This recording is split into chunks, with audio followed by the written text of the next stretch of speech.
Telugu Desam Janasena BJP పొత్తులపై YCP నేతలు సెటైర్లు పేల్చుతున్నారు. ఎన్నికల్లో సొంతంగా గెలవలేకే టీడీపీ పొత్తుల కోసం వెంపర్లాడుతోందని విమర్శిస్తున్నారు.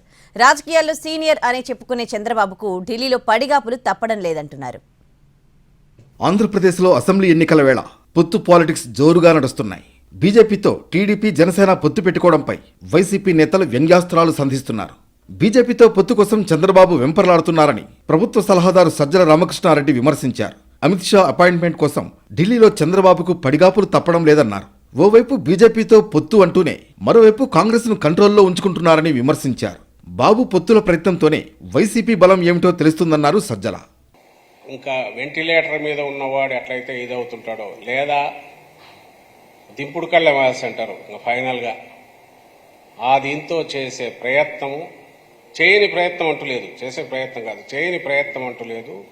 ప్రపంచంలో ఉండే అన్ని శక్తులు తనను ఆవాహించాలి, వీటన్నిటిని పెట్టుకుని ఎట్లా జగన్మోహన్ రెడ్డి గారిని ఢీకొనాలనే దాంట్లో భాగంగా ఆయన ఈరోజు నిన్నటి నుంచి ఢిల్లీలో ఎట్లా పడిగాపులు కాస్తున్నాడో అందరు చూస్తూనే ఉన్నారు. ఈసారి వెరైటీ ఏదంటే అటు బీజేపీతో పాటు ఇటు కాంగ్రెస్తో కూడా తన కంట్రోల్లోనే పరోక్షంగా పెట్టుకొని దాన్ని కూడా నడిపిస్తూ అన్ని శక్తులను కూడగొట్టుకుని రావాలని చూస్తున్నాడు. వైఎస్ఆర్సీపీ బలము, మా పార్టీకి కానీ జగన్మోహన్ రెడ్డి గారికి కానీ ప్రజల నుంచి ఉన్న అభిమానము, బ్లెస్సింగ్స్ అవి దీంట్లో ఎక్స్ప్రెస్ అవుతాయి, వ్యక్తం అవుతాయని నేను భావిస్తున్నాను. ముఖ్యమంత్రి జగన్ సింగిల్గా వస్తారని, ఎవరితోనూ పొత్తులు పెట్టుకోరని మంత్రి కారుమూరి నాగేశ్వరరావు అన్నారు. తమ ప్రత్యర్థులు మాత్రం పొత్తుల కోసం ఢిల్లీ చుట్టూ ప్రదక్షిణలు చేస్తున్నారని సెటైర్లు వేశారు.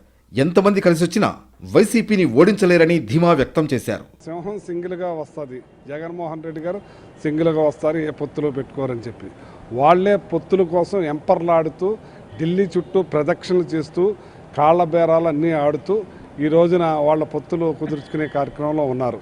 ఈ రాష్ట్ర ప్రజలందరూ కూడా జగనే కావాలనుకుంటున్నారు. అంచేత జగన్మోహన్ రెడ్డి గారికి తిరుగులేదు. వైనాట్ 175 వైనాట్ 175 అంటున్న వైసీపీ అసెంబ్లీ ఎన్నికల్లో సింగిల్గా పోటీ చేస్తోంది.